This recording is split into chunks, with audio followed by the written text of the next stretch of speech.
Là, eh bien, il y a du boulot, vous voyez. Il y a du boulot, notre frère est venu pour ça. Et c'est avec un petit nombre que Dieu agit. Alléluia. Dieu soit béni. Donc je vous donne... Peut-être vous voulez qu'on chante encore. Non, ça va. On y va. Il y a une bonne ambiance, on y va. Voilà, hein? L'esprit est là, on y va. Tiens, je te le rends. Alléluia. Gloire à Dieu. On est très très très heureux d'être ici. Vous savez qu'il y a beaucoup de monde, qui peu de monde, ce n'est pas important. Ce qui est important, c'est qu'une personne soit touchée. Ça vaut le coup de tous les déplacements du monde. Des fois, on fait des séminaires où il y a 1000 personnes, 1500 personnes, 2000 personnes, et les gens ressortent comme ils sont rentrés. C'est pas intéressant. Et puis des fois, c'est des petits groupes où Dieu fait des choses, et de ce petit groupe va partir eh bien, des gens qui vont apporter le feu partout. Amen. On est très heureux d'être là. Pour moi, je le disais tout à l'heure à la sœur quand elle est rentrée, pour nous, c'est quelque chose d'extraordinaire d'être là. Parce que c'est une porte qui a été ouverte il y a des décennies sur les églises d'aujourd'hui. Il y a eu un feu, un réveil qui a continué, qui a perduré. Et tout à l'heure, vous l'avez dit, qui va reprendre. Parce que Dieu ne se repent ni de ses dons, ni de son appel. Et quand Dieu allume un feu quelque part, le feu peut s'atténuer. Mais il y a toujours des tisons ardents qui sont cachés dessous. Hein, c'est pour ça que les pompiers restent toujours en garde pendant des jours. Mais là, on ne veut pas de pompiers, on veut comment on appelle ça, des incendiaires. On veut des incendiaires. Et je fais partie de ces incendiaires. J'ai une telle passion pour Jésus. Et c'est vrai que pour moi, c'est un grand honneur d'être là, véritablement. Un très grand honneur parce que grâce à vous, grâce à ce que vous avez fait avec votre mari, vous avez été des précurseurs avec un ou deux autres prédicateurs. Et nous, on s'est engouffrés là derrière, des années après. On ne se connaît pas, on ne s'est jamais vu auparavant. J'aspirais à venir ici. Et une fois, je passais pas très loin dans la région. Et donc, j'avais dit, est-ce qu'on peut passer? Mais vous étiez en déplacement, ou vous étiez je ne sais pas où. Donc, on n'a pas pu venir. Mais pour nous, c'est un grand honneur. Un très grand honneur parce qu'on dit, waouh, il y a une source, il y a quelque chose à prendre. Vous savez, quand je vais quelque part, je ne viens pas seulement donner, mais je viens recevoir. Je reçois. Pourquoi? Parce qu'il y a des choses à recevoir partout. Petit groupe, grande église, moyenne église, peu important. Français, africain, suisse. Et il y en a toujours quelque chose à prendre. Et nous sommes là toujours à l'affût. Qu'est-ce que je peux prendre? Quelle est l'expérience qui peut me servir? Quelle est l'expérience qui peut m'amener un peu plus loin? Et il y a toujours quelque chose à prendre. Amen. Voilà, je ne veux pas prêcher cet après-midi, je n'ai pas cœur de prêcher, j'ai vraiment cœur de partager mon cœur avec vous. Hein. Alors je m'appelle Christian Joseph Antoine, Jean-Dominique Fondacci. Voilà. Ma mère avait peur de me perdre, donc elle a mis 5 prénoms. Hein. Voilà. On habite Toulon, je suis de Corse, comment on appelle ça, voilà. Non, on est de Calenzana, on est de la montagne. C'est de là où sortent tous les bandits, c'est comme ça. Et c'est vrai qu'avec mon épouse, on a toujours vécu à Toulon. Et mon épouse est née dans les églises. Sa mère, sa grand-mère étaient chrétiennes. Et moi, j'ai connu le Seigneur, j'avais 8 ans. À 8 ans, waouh! À 11 ans, j'ai été baptisé du Saint-Esprit quand Nicky Cruz m'a imposé les mains. À Embrun. Wow. Et là, paf, je commençais à avoir des visions. Je parlais en langue, je prophétisais. Mais vous savez, à l'époque, un enfant qui faisait ça, c'était pas obligatoirement très très bien vu. Donc, on m'a vite fait taire dans l'église, vite fait asseoir. Et à 17 ans, je suis parti dans le monde et à 23 ans, j'étais en prison. Et là, j'ai fait la vraie rencontre avec mon Seigneur. Là, je l'ai rencontré lui, pas la religion de mes parents, pas la foi qui se passe de génération en génération, ma relation. Et comme l'apôtre Paul, vous savez, quand Dieu est venu dans ma vie, il est venu par le surnaturel. Quand j'ai crié à lui que j'étais en prison, que je devais faire des années de prison, j'ai dit, Seigneur, si tu existes, Jésus, si tu existes, change-moi, j'accepte la punition, mais change-moi. Et là, une grande lumière s'est fait voir dans la cellule. une voix s'est fait entendre, comme l'apôtre Paul. Vous vous rappelez l'apôtre Paul sur le chemin de Damas? Et là, Dieu m'a parlé. Et il m'a révélé qui il était. Pour moi, c'était un Dieu lointain. C'était un Dieu qui se manifestait par des shabadabada. C'était un Dieu qui était plus ou moins dur. Mais là, il m'a fait une révélation. Il m'a dit, je connais ton cœur. Je connais les circonstances. Je t'aime et je te pardonne. J'ai su ce jour-là que Dieu était amour. Et à partir de là, j'ai plus voulu le lâcher. Je me suis éloigné à un moment donné. Mais ça n'a pas duré très longtemps. Et mon épouse, on est parti. C'est un homme d'affaires, donc on s'est un peu éloigné du Seigneur parce qu'on n'avait pas de vie fraternelle. Hein. Et là, le Seigneur, vous savez, dans sa grâce, quand vous lui demandez ça, il vous donne ça, parce qu'il est amour. Et au lieu de faire 5 ans minimum de prison, 28 jours après, je sortais de prison. Et en prière, j'avais fait une promesse, puisque j'avais réalisé qu'il m'aimait. Donc, puisqu'on y était, autant en profiter. Donc, je lui ai dit, écoute, je voudrais une femme. Je ne voulais pas une femme pour une femme. Hein. Quand je suis rentré en prison, j'étais proxénète. Alors des femmes, j'en avais tant que je voulais. J'étais patron de bar, j'étais directeur de boîte de nuit, donc les femmes, c'est pas ce qui manquait. Mais je dis, je veux une femme selon ton cœur. Et le Seigneur m'a dit, 21 jours après ta sortie de prison, tu rencontreras celle que j'ai prévue pour toi. Dieu parle, dites Dieu parle. Dieu parle. Avec plus de conviction. Dieu parle. Voilà. Oula, c'est trop fort là. Dieu parle. Et un jour, je suis allé acheter un croissant. Je n'étais pas en train de jeûner, de prier. Non, non, non. J'avais faim, je suis allé acheter un croissant. Et j'ai vu arriver une jolie jeune fille sur une mobilette. Dérapage contrôlé, les cheveux au vent. Elle m'a dit bonjour. C'était elle. Et de ce jour-là, eh bien, ça fait 42 ans que Dieu lui a fait la grâce de m'avoir pour mari. Et Dieu est bon avec elle. Hein?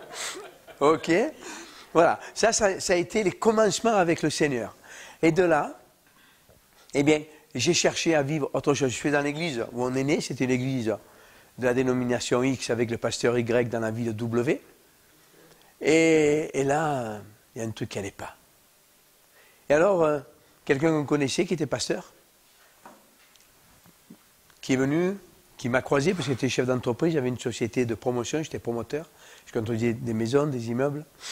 Et il démarchait pour son entreprise.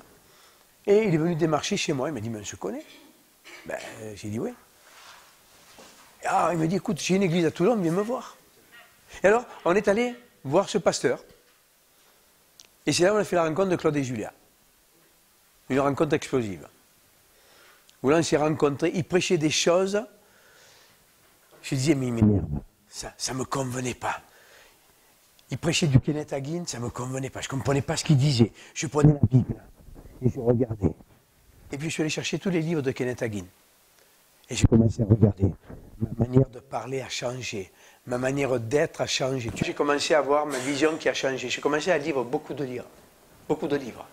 Et puis je suis passé de Kenneth Hagin à Kenneth Copeland, je suis passé par T.L. Osborne, je suis passé...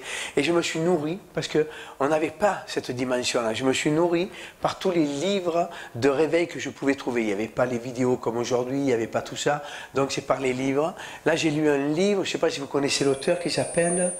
Le livre s'appelle... Briser les chaînes. C'est pas d'une certaine... Et j'ai eu votre livre entre les mains. Et c'est là où j'ai... Comment c'était? Afin que les chaînes tombent. Et là, j'ai réalisé que j'avais besoin de délivrance. Et vous savez, personne ne m'a imposé les mains pour la délivrance. La délivrance, c'est quelque chose que l'on veut. On peut être aidé par l'imposition des mains, chasser les démons, il n'y a pas de problème avec ça. Mais c'est surtout question de volonté. Est-ce que je veux être libre ou est-ce que je veux rester lié? Et c'est vrai que mon parcours s'est fait. Petit à petit, je suis rentré dans cette dimension. Avec Claude et Julia, on est devenus amis. Et puis on a quitté l'église où on était. Et on a ouvert ensemble. Donc on a travaillé ensemble sur Souffle Nouveau. Et puis on s'est séparés. Moi, j'ai continué de mon côté, lui du sien. Et puis ainsi de suite. Et aujourd'hui, le Seigneur m'a fait la grâce. J'ai 28 ans de ministère à temps complet. Et je m'a fait la grâce aujourd'hui de travailler avec un groupe, je ne sais pas si vous connaissez ici, qui s'appelle King Jesus, de l'apôtre Guillermo Maldonado, qui est à Miami, et donc qui est mon apôtre. C'est lui qui m'a intronisé apôtre, et on travaille donc en collaboration avec eux très très très étroite. C'est des hommes de réveil, où la guérison, le miraculeux, le surnaturel de Dieu, mais appuyé sur la parole de Dieu, eh bien se manifeste. Et dans le monde entier, ils ouvrent des églises. Et aujourd'hui, en France, on a plusieurs églises en France, on a plusieurs groupes. Et je réalise que le réveil est quelque chose de personnel. On peut aller dans des conventions, on peut aller dans des réunions où on va être impacté. Hein, j'aime bien le mot impacté. Mais dans la réalité, le réveil est quelque chose de personnel. On a fait du réveil quelque chose de très mystique.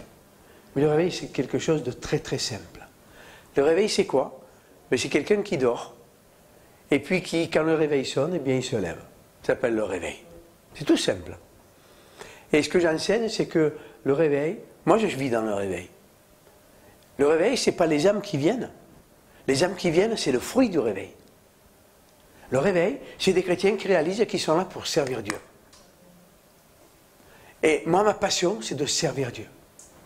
Et j'entraîne dernièrement beaucoup de monde. On est dans des temps, mes amis, où le réveil est déjà en France. Ne priez pas pour le réveil. Ça ne sert à rien. Il est là. Peut-être qu'il n'est pas dans votre région, mais il est déjà là. Si vous prenez la décision de vous lever pour servir, alors le réveil, à travers vous, va commencer à se propager. Et Dieu m'a donné une vision il y a quelques années de ça, où j'étais enlevé en esprit, le Seigneur m'a visité, le Seigneur m'a apparu plusieurs fois, et plusieurs fois il m'a pris, il m'a enlevé en esprit, et j'étais sur la France, il m'a enlevé au-dessus de la France, et il y avait des tout petits points rosés. Il me dit, qu'est-ce que c'est? Ben, j'ai dit, Seigneur, c'est ton sang. Il m'a dit, non, regarde. Et je me suis avancé, et c'est des chrétiens qui étaient un peu enflammés, pas beaucoup, c'était des tisons ardents. Et je me dis, regarde ce que va faire mon esprit. Et là, il m'a enlevé à nouveau au-dessus de la France, et j'ai vu les tisons, les points roses qui sont devenus rouges. Et puis un autre point s'allumait à côté, et un autre point, et un autre point. Et à un moment donné, toute la France était en train de s'enflammer. Et le Seigneur m'a dit, regarde pourquoi ces choses arrivent. Et il m'a rapproché, et là j'ai vu des gens qui étaient en feu, qui avaient le feu, et qui touchaient quelqu'un qui était sec. Et pouf, la personne s'enflammait, qui à son tour touchait quelqu'un qui était sec. Et pouf, la personne s'enflammait, qui touchait à son tour quelqu'un qui était sec. C'est ce que Dieu est en train d'accomplir. C'est ce que Dieu est en train de faire. Le diable frappe très fort en ce moment. Mais écoutez-moi bien, celui qui est en moi est plus fort que celui qui est dans le monde. Dites, celui qui est en moi est plus fort que celui qui est dans le monde. Et partout nous voyons des gens qui ont soif. Partout nous voyons des gens qui ont envie. Partout nous voyons des gens qui veulent vivre autre chose. Le frère est gitan. On est en connexion avec pas mal de frères gitans. Ils ont soif. Ils ne veulent plus de religion. Ils veulent une relation. Ils ne veulent plus simplement entendre parler de guérison. Ils veulent vivre les guérisons. Mais on a fait de notre Dieu un Dieu mort. Alors on a pensé que parce qu'on lève les mains, parce qu'on chante en langue, parce qu'on a des drapeaux, et je suis pour ça, mais à 100%, nous le vivons dans nos églises. On pense que parce qu'il y a ça, alors on a atteint le summum du réveil. Non, non, non. Vous savez, quand Dieu se manifeste, il se manifeste, la sœur l'a dit tout à l'heure, par des guérisons, des signes, des miracles et des prodiges. Et Dieu nous a fait la grâce que dans nos séminaires, dans nos réunions, toutes les semaines, on peut le dire, il y a des miracles, il y a des guérisons, il y a des prodiges, il y a des baptêmes du Saint-Esprit. Je suis effaré de voir que dans beaucoup d'églises, les gens ne sont plus baptisés du Saint-Esprit. Les gens ont 15 ans de conversion, ils ne sont plus baptisés du Saint-Esprit. Il y a une sécheresse actuellement, spirituelle sur la France. Vous savez, Finney a dit quelque chose. Il parlait avec des pasteurs et il disait, pourquoi vous vous inquiétez? La France chrétienne est descendue tellement bas qu'elle ne peut pas aller plus bas. Donc on ne peut que la voir remonter. Et je dis, la France est tellement sèche spirituellement, nos églises sont tellement sèches spirituellement que on ne peut que la voir s'enflammer. Ici, vous avez beaucoup de pluie. Mais chez nous, à Toulon, là où il y a le vrai soleil, hein, eh bien, on a la nature qui est très sèche. Et vous savez, quand c'est sec, tous les pompiers sont en alerte. Pourquoi? Parce qu'une étincelle, elle peut les enflammer. Le cœur des chrétiens est tellement sec aujourd'hui qu'une étincelle peut les enflammer. Et on est vraiment dans ces temps. On le voit, on a démarré une école de formation de ministère il y a un mois peut-être, hein, c'est la 5e, il y a un mois. On a plus de 500 élèves, partout en France, sur plusieurs pays d'ailleurs. Il y en a même en Italie, il y en a même qui viennent d'Algérie, qui nous suivent en Algérie, d'ailleurs 500 élèves. Et vous savez, rien qu'entre hier et aujourd'hui, on a reçu 4 demandes de gens qui nous ont dit « Venez nous aider, on meurt spirituellement, on est un groupe de 15, on est un groupe de 20, on ne sait plus comment faire pour vivre dans le réveil. Est-ce que vous pouvez nous aider? On est prêt à démarrer une cellule si vous venez nous aider. » Et on est débordés. Partout en France, des gens se rassemblent. Beaucoup de chrétiens, peut-être vous en faites partie, moi j'en ai fait partie, n'ont plus envie d'église, veulent plus aller dans les églises parce qu'ils ont été déçus des églises. Ce n'est pas la faute des pasteurs, c'est la faute de tout le monde. Les pasteurs n'ont pas fait ce qu'il fallait, mais les chrétiens n'ont pas fait ce qu'il fallait non plus. Chacun de nous, on a laissé le diable nous refroidir, nous attiédir. Et qu'est-ce qui se passe? Eh bien, les gens sont sortis des églises. Mais il se passe un phénomène nouveau. Les gens sont en train de chercher leur famille spirituelle. Moi, je ne crois pas qu'on peut tous travailler ensemble dans l'unité, en travaillant tous ensemble, faisant des réunions ensemble. Je n'y crois pas à ça. Moi, je crois au rassemblement d'Israël. On sent qu'ici, Israël est très implanté. Israël, il y avait 12 tribus qui vivaient dans des régions différentes, avec des coutumes différentes, des vêtements différents, une manière de se nourrir différente, des patois différents. Mais tous faisaient partie du peuple d'Israël. C'est la même chose pour le peuple de Dieu. Dieu est en train d'amener les gens à trouver leur famille spirituelle. Et ils vont s'attacher à la famille spirituelle. Je crois à la notion de famille. Alors là, on va être dans une véritable unité. Quand on a trouvé notre famille, alors on va s'épanouir. Mais des gens viennent chez nous. Mais quand je vois que les gens n'arrivent pas à s'intégrer chez nous, je vais les voir, je dis, vous savez, restez pas chez moi, vous ne serez pas heureux. Trouvez votre famille, là où vous allez vous épanouir. Ma manière de faire, ma vision ne correspond pas à ce que vous avez dans le cœur. Alors trouvez une autre église, donnez-moi votre vision, je vais vous envoyer chez un pasteur. Parce que je ne travaille pas pour moi, je travaille pour le royaume de Dieu. Et d'avoir quelqu'un chez moi qui n'a pas la même vision que moi, qu'est-ce que ça va m'apporter? Une division. À un moment donné, la personne ne va pas être d'accord avec moi. Moi, je ne changerai pas ma vision parce qu'elle vient de Dieu. Et lui, il ne doit pas changer la sienne parce qu'elle vient de Dieu dans son cœur. Donc, le mieux, c'est de trouver sa famille spirituelle. Et on est dans ces temps aujourd'hui où l'esprit est en train de secouer. Vous voyez, l'Église catholique actuellement est très secouée. Écoutez-moi bien, les évangéliques vont être très secoués dans les temps qui arrivent. C'est toute l'Église qui va être secouée. Dieu est en train de révéler tous les péchés cachés. Dieu est en train de révéler tout ce qui ne va pas. Parce que la première chose que le Saint-Esprit est en train de faire, c'est d'assainir le corps de Christ. Et ça commence par nous, les ministères, où Dieu va nous conduire à marcher dans la consécration et la sanctification. Je suis un homme de la grâce. Je crois à la grâce. Si moi qui étais un voyou, je peux prêcher l'évangile ici, dans le monde entier, si Dieu m'a fait cette grâce, c'est parce qu'il y a une grâce. Parce qu'il y a un pardon de toutes choses. Mais par contre, ça n'empêche pas la consécration et la sanctification. Ça n'empêche pas de marcher selon les principes de la parole de Dieu. Ça n'empêche pas de réaliser que nous sommes tous appelés à servir. Pas tout le monde est appelé sur une estrade. Pas tout le monde. Vous savez, dans notre marche, nous les prédicateurs des années 90, on a commis une grave erreur. On a découvert les 5 ministères et on a amené tout le monde à devenir ministère. On croyait que tout le monde pouvait être ministère, que tout le monde pouvait prêcher. Alors on a fait des dégâts. Moi j'ai fait des dégâts Parce que je pensais que tout le monde pouvait, alors on formait les gens au ministère, et puis on leur dit, allez vas-y, tu peux parler, tu parles bien, allez vas-y, tu peux prêcher, toi tu as ça, tu peux le faire. Non, chacun est appelé par Dieu à une position. Et on a découvert le royaume de Dieu. Et que dans le royaume de Dieu, tout le monde peut servir chacun à sa manière. Qui derrière une estrade? Qui au milieu des affaires?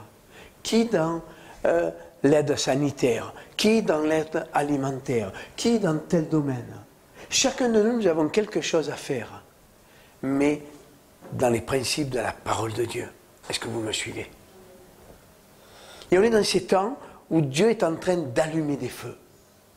Les gens sont là. Les gens nous appellent partout où nous allons. On a une web télé, hein, sur une chaîne sur YouTube et une chaîne sur Facebook. Hein. J'ai fait de la Tibienne Italie pendant 10 ans et j'ai arrêté là il y a quelques mois puisque je me consacre plutôt financièrement à ma chaîne personnelle. Et vous savez, il y a des milliers de gens. Je ne peux pas aller quelque part sans que quelqu'un ne dise pas « Oh, on suit vos émissions ». Ça nous donne envie de marcher dans le réveil parce qu'il y a une soif. C'est le temps. C'est pour ça que je disais tout à l'heure, ce lieu a été un lieu de réveil. Aujourd'hui, le Seigneur, il va restaurer tout ça. Et vous savez, quand le Seigneur restaure les choses, il les restaure 7 fois plus fort. Ce que vous avez vécu dans ce lieu, il y a X années, il y a combien d'années, ma sœur, que vous avez commencé ici, le ministère? J'avais 30 ans, 40, 50, 60, 50 ans. Il y a 50 ans, Seigneur. Quelle grâce. Il y a 50 ans. Ben, ce que vous avez vécu il y a 50 ans, ben, c'est rien par rapport à ce que vous allez vivre maintenant. Parce que Dieu est un Dieu multiplicateur. Vous savez ce qui a fait notre tort à nous? Pourquoi des gens comme moi, comme Claude et Julia Payan, comme tant d'autres, nous avons commis beaucoup d'erreurs? Vous savez pourquoi? On n'avait pas de père et de mère spirituels. Il n'y avait personne pour nous guider. Personne pour nous diriger. Alors on a fait comme on a pu, on a appris sur le tas. Mais Dieu lève des pères et des mères spirituels aujourd'hui. Des gens qui sont là pour dire non, là ça ne va pas. Non, là ça ne va pas. Je suis entouré d'une équipe de 51 ou 52 ministères que j'ai formés, qui sont éparpillés sur la France, sur l'Allemagne, sur l'Afrique. Je les ai tous formés.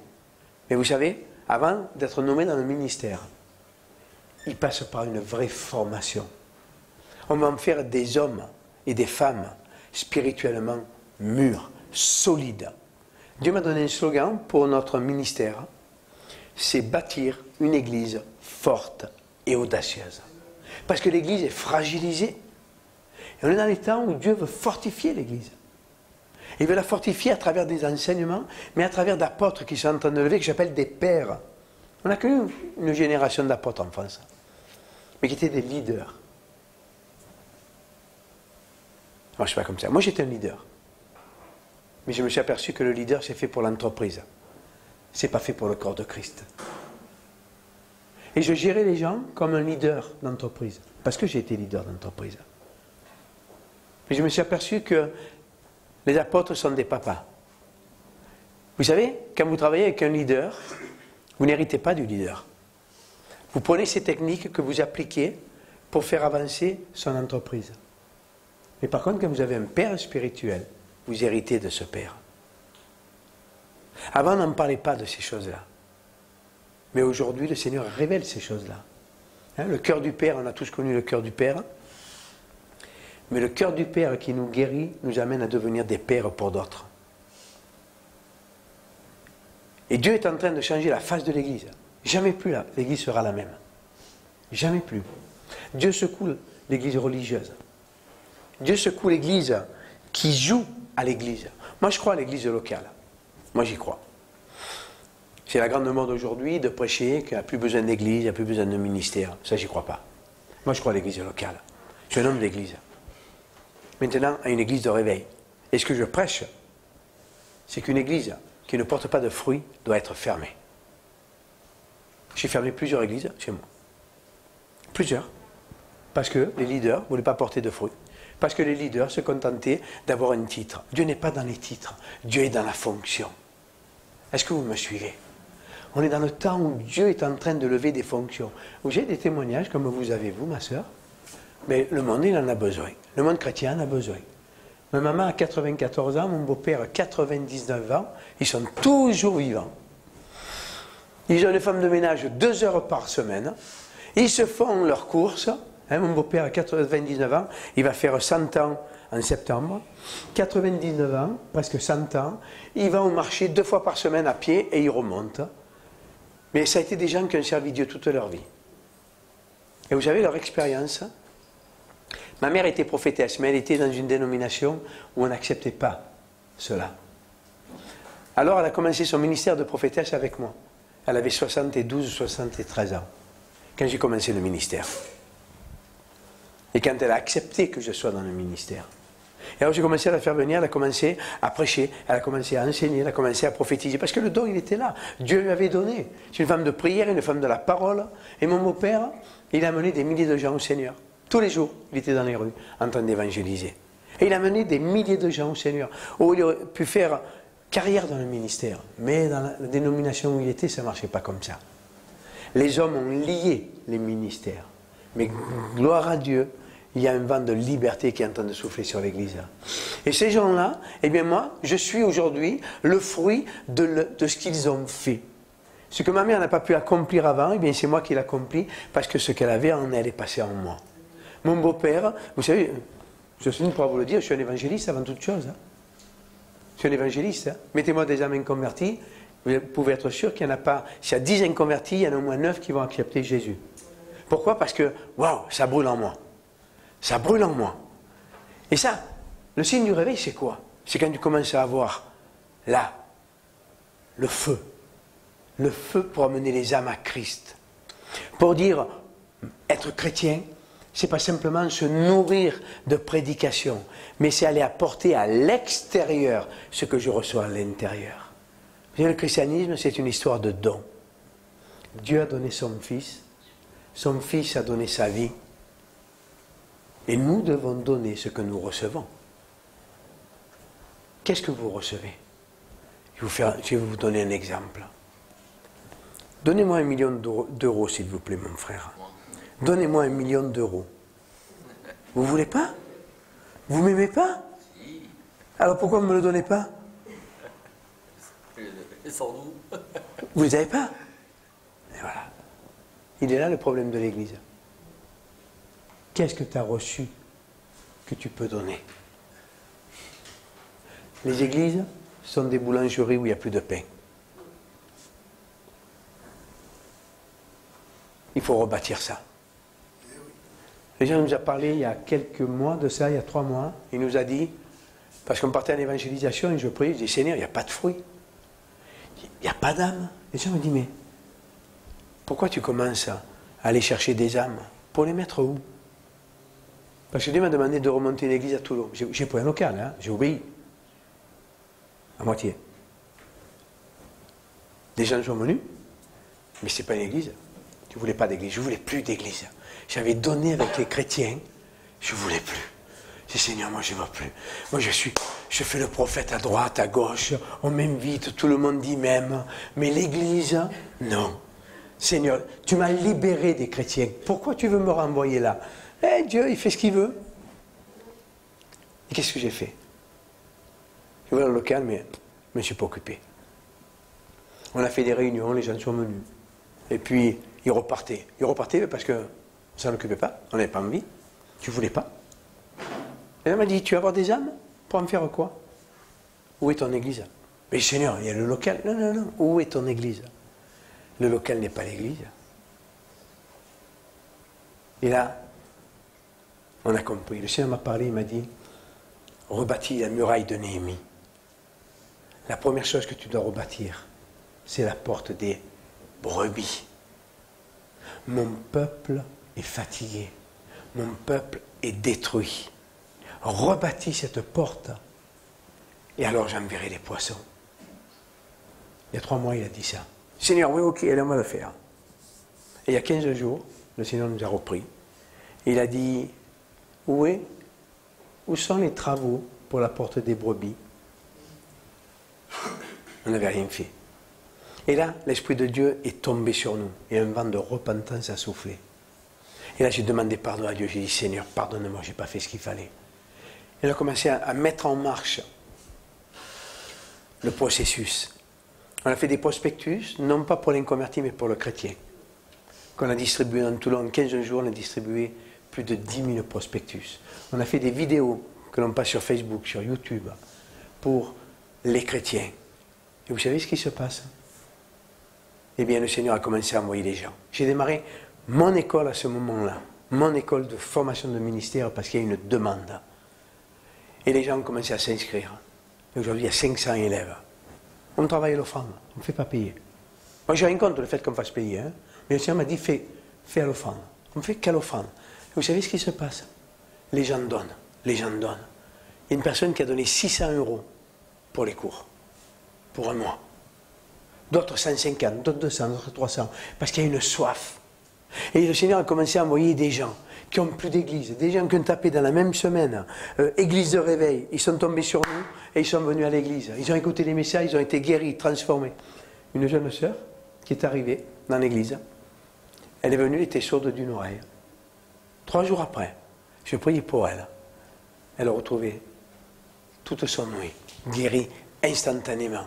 Une dame qui est venue de Brignoles, donc c'est loin Brignoles, hein, de Brignoles, elle était comme ça, elle levait les bras comme ça, elle est venue, instantanément guérie, à la fin de la réunion, waouh, elle tapait, elle dansait, elle faisait tout ce qu'il fallait, elle a été instantanément guérie. Pourquoi? Parce que Dieu est en train de ramener son peuple, Dieu est en train de toucher le peuple. Vous avez besoin de guérison? Dieu va vous guérir.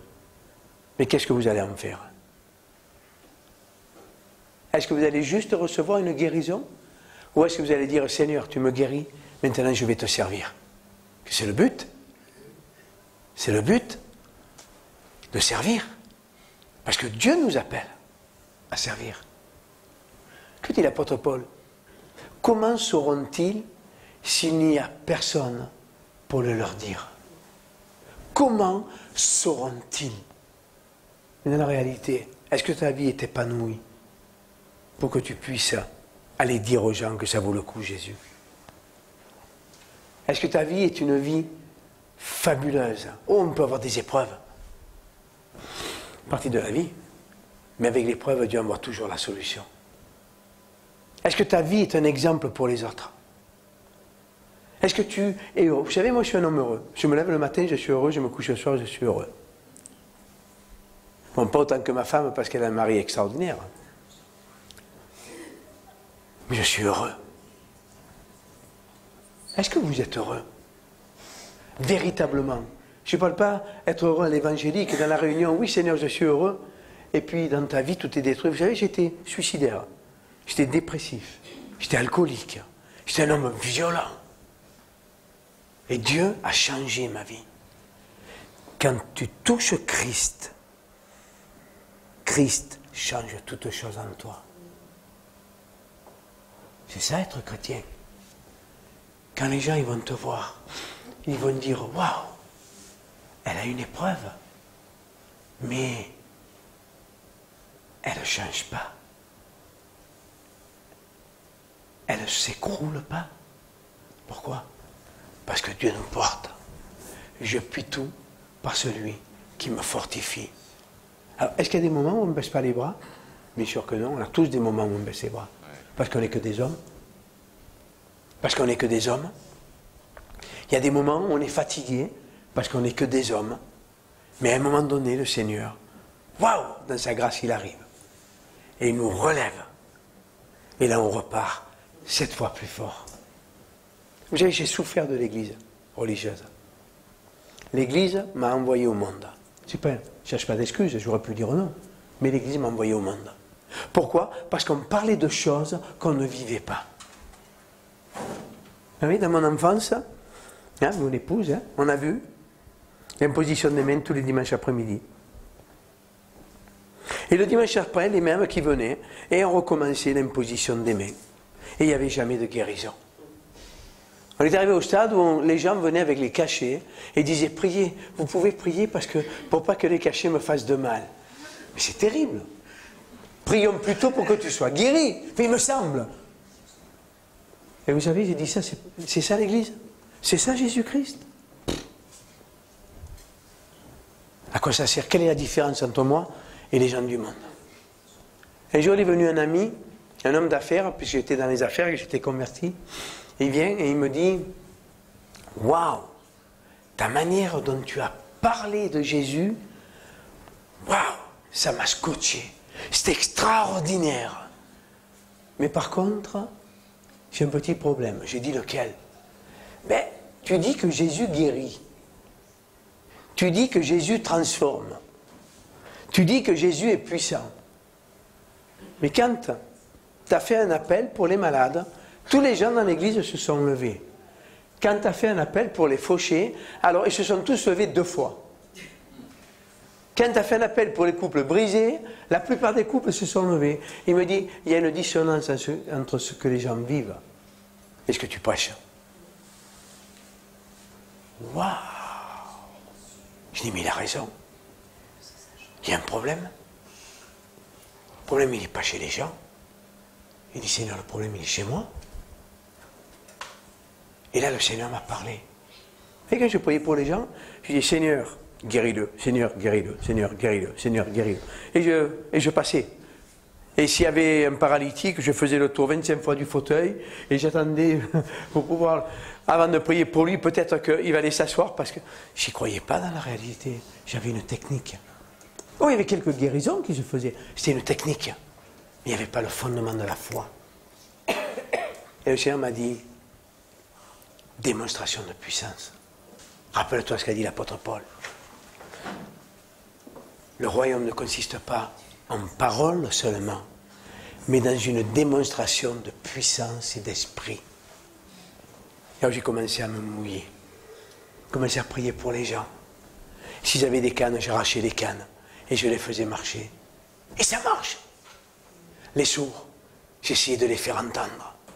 Et ça marche. Et c'est comme ça que je suis rentré dans cette dimension pour vivre ce que je prêche. Allô? C'est ce qui est en train de se passer. Les gens ne veulent plus de discours. Ils veulent voir Dieu agir. Dites-moi Amen. Dites-moi Amen. Amen. Amen. Mamma mia. Terribile. Est-ce que vous comprenez? Et ce que Dieu a mis sur notre cœur, c'est véritablement d'aller partout où Dieu nous envoie et apporter ce message de l'Évangile. L'Évangile, c'est une bonne nouvelle. De dire aux chrétiens, oui, c'est le temps, lève-toi, parce que Dieu est avec nous.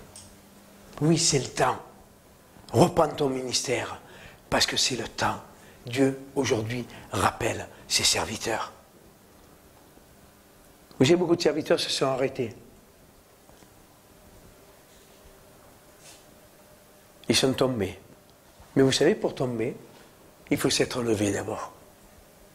Et Dieu est en train d'appeler tous ces ministères à se restaurer et à se mettre à servir à nouveau. On est dans les temps de David. David était dans la drogue, dans la grotte, dans la drogue. dans la grotte tout seul.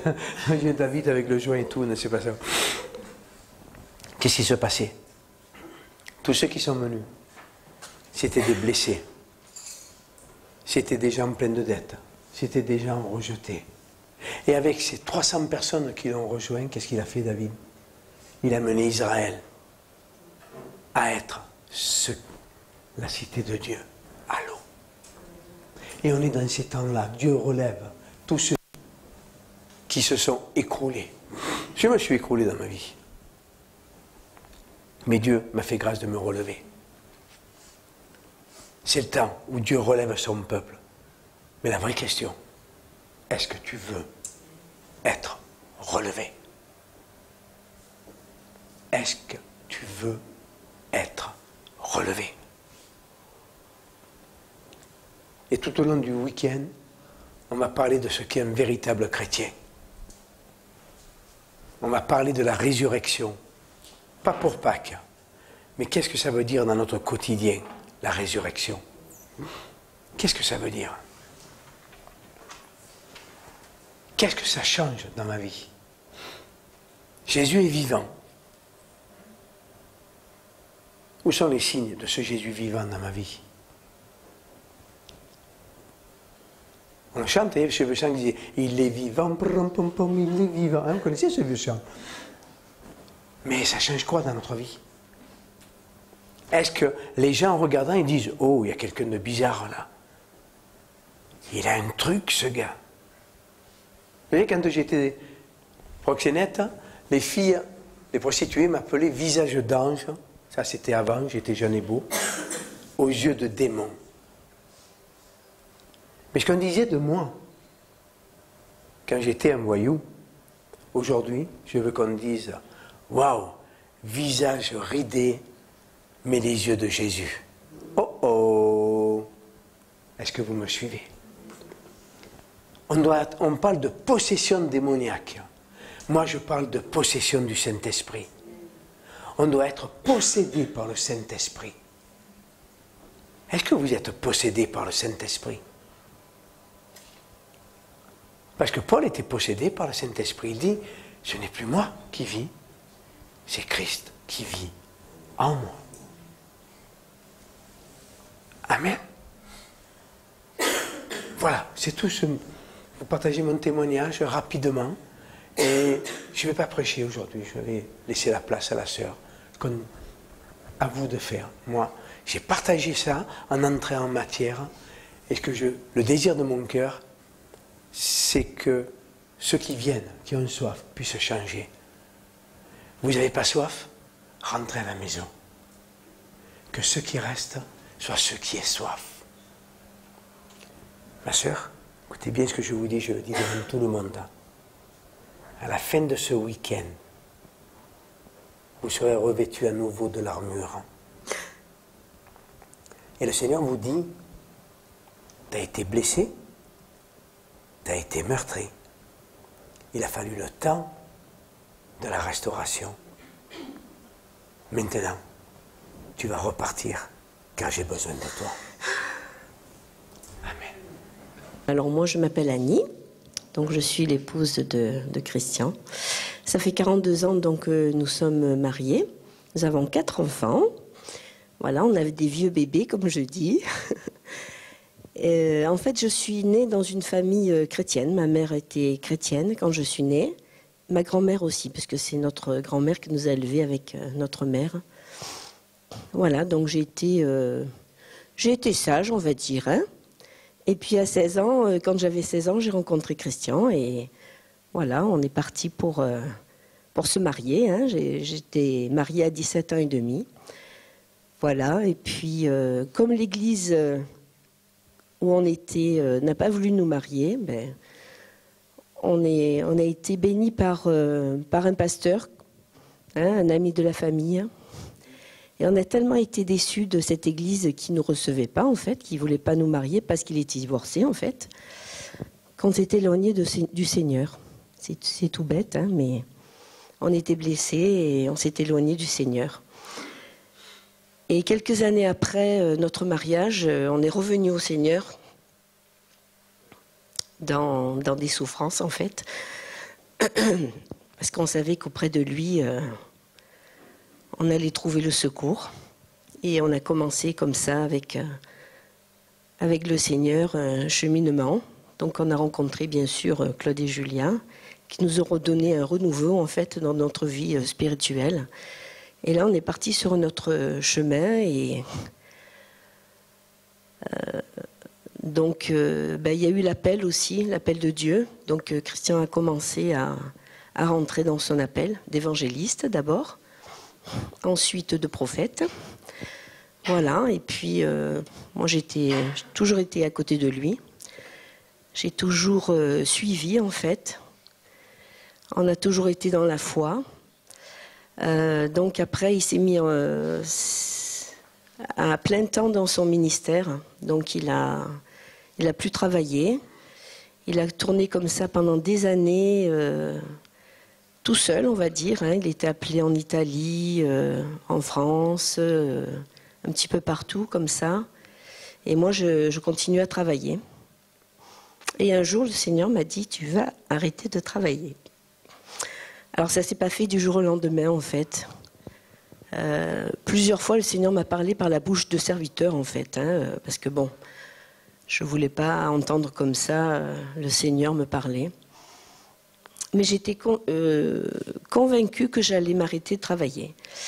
Et un jour, le Seigneur m'a dit, mais je vais te donner le temps. Parce qu'on ne peut pas faire n'importe quoi non plus. Parce qu'il vivait par la foi, en fait, sans salaire, sans rien. Il n'y avait que mon petit salaire qui alimentait un peu la famille, on va dire, malgré tout. Et un dimanche matin, j'écoutais encore un chant de Claude et Julien. Et le Seigneur m'a vraiment parlé, il m'a dit, c'est le temps. Donc j'ai obéi. Et comme ça, le lundi, je suis allée voir mon DRH et je lui ai dit, voilà, je quitte mon travail pour suivre mon mari. C'était un peu ahurissant, mais j'ai vraiment obéi. Et le Seigneur nous a vraiment bénis.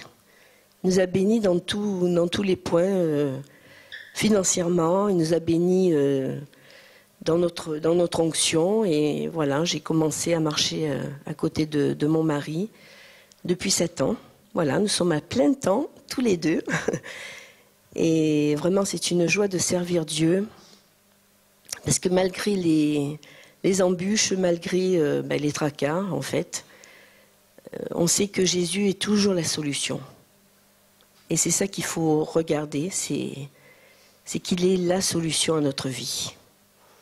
Voilà, je voulais juste vous partager ça. Moi, je voudrais dire quelque chose à tous les deux que le Seigneur me donne. C'est que le Seigneur va vous conduire dans le milieu d'où vous venez, d'où tu viens.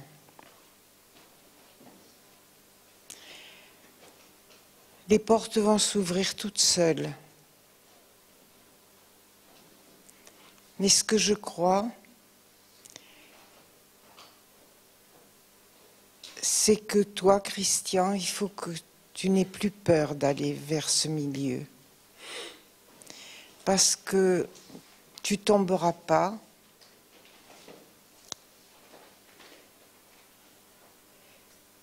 Mais tu sauveras des âmes.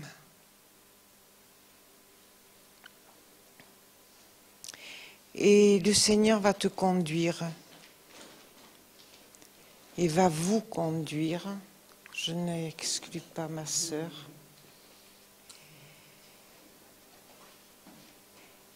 Et je ressens que c'est quelque chose qui est sur ton cœur, parce que tu connais le poisson. Tu sais là où il faut le pêcher, le poisson. Et Dieu va vous revêtir à tous les deux. Et je pense que je dis quelque chose qui n'est peut-être pas biblique, mais toi, comment tu t'appelles? Annie, tu seras sa couverture. Et tu l'es déjà. Sa protection. Parce que je sais dans l'esprit que Christian ne veut pas s'avancer vers ce milieu d'où il vient. Mais il y a des âmes précieuses à sauver, qui sont prêtes dans ces derniers temps. Et ça va se faire naturellement selon Dieu. Ce n'est pas une chose que tu as besoin de provoquer toi, mais c'est eux qui vont venir. Eux qui vont venir. Parce que si le Seigneur t'a sauvé, tu n'es pas l'unique pour qui le Seigneur est mort dans ce milieu.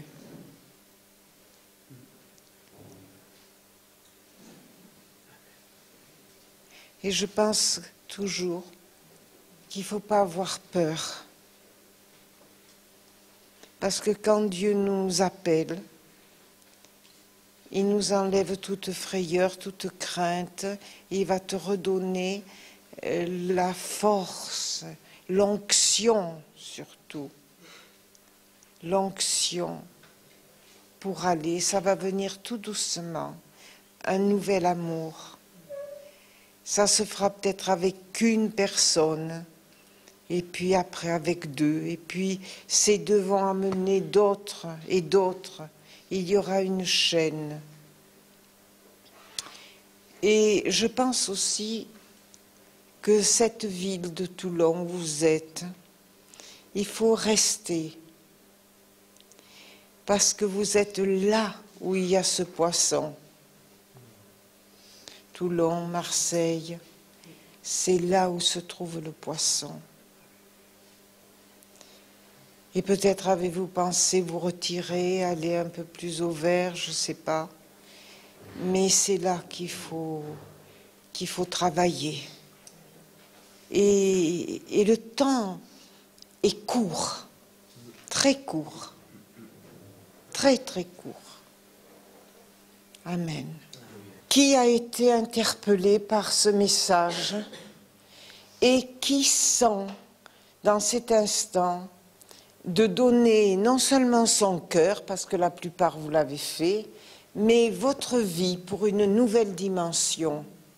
Et je vais vous appeler ici, et mon frère, ma sœur prieront pour vous. Alléluia. Une nouvelle dimension. Une nouvelle dimension dans le service pour Dieu, dans votre service pour Dieu. Merci Seigneur, alléluia. On n'est pas nombreux, mais le Saint-Esprit est là.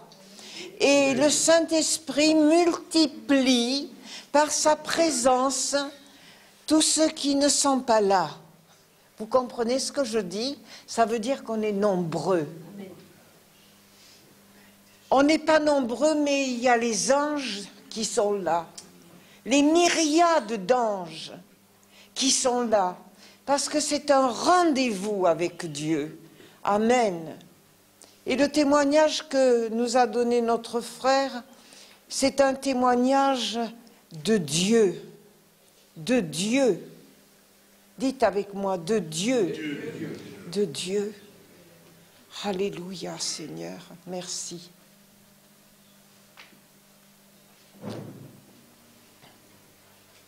Alléluia.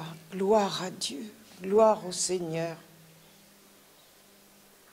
Ô Jésus, Père, Père, Père, je vais demander à Christian et son épouse de prier pour vous qui êtes là. Ok. Amen.